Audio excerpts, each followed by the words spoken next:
Assalamualaikum warahmatullahi wabarakatuh. Saya atas nama Ridwan Abdi Pangestu dari kelas 10A ingin membacakan cerita hikayat Si Miskin dan Marakarma. Si Miskin dan Marakarma. Kisah dimulai ketika seorang raja keindaraan terkena sumpah Batara Indra. Raja dan istrinya menjadi miskin dan hidup sengsara dalam hutan di negeri antara Barantah yang dikuasai oleh seorang raja bernama Indradewa. Kedua pasangan tersebut sering disebut sebagai si miskin yang setiap harinya selalu mendapat siksaan dan penganiayaan dari penduduk setempat, seperti melempari mereka dengan batu. Beberapa tahun kemudian, si miskin dan istrinya diberikan omongan seorang anak laki-laki yang bernama Marakarma, yang artinya anak dalam kesukaran. Dia adalah anak semata wayang si miskin dan istrinya sehingga dirawat dengan penuh kasih sayang. Suatu hari, si miskin menggali tanah dan menemukan tanjau yang berisi emas yang bisa digunakan hingga ke anak cucunya. Dengan kuasa Allah, pada tempat tersebut berdiri sebuah kerajaan lengkap yang diberi nama Puspasari. Setelah berdirinya kerajaan, mereka kemudian mengganti nama menjadi Maharaja Indra Angkasa dan istrinya mengganti nama menjadi Tuan Putri Ratna Dewi. Kebahagiaan mereka bertambah dengan kehadiran seorang anak perempuan bernama Nila Kesuma.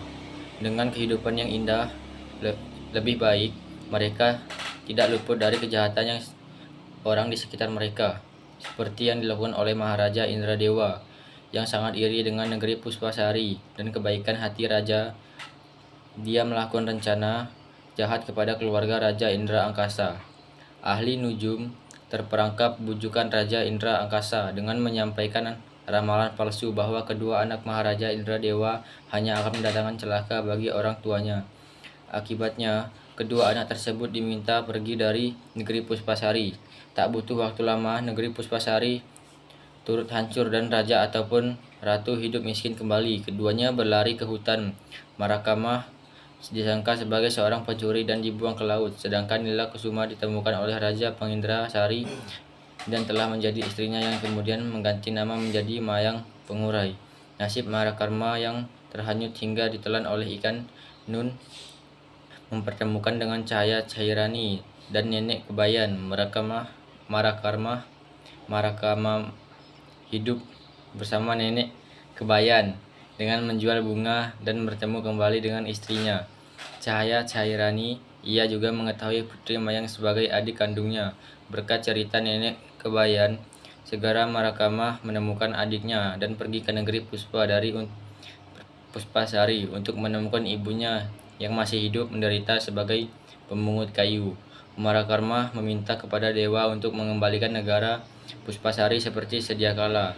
Kesaktian Marakarma dapat mengalahkan serangan dari negeri Antah Balantah yang dengki. Melihat kemakmuran negeri Puspasari, Marakarma menjadi raja di Paligam Cahaya atau negeri mertuanya dan keluarganya hidup bahagia di negeri Puspasari. Sekian video dari saya. Assalamualaikum warahmatullahi wabarakatuh.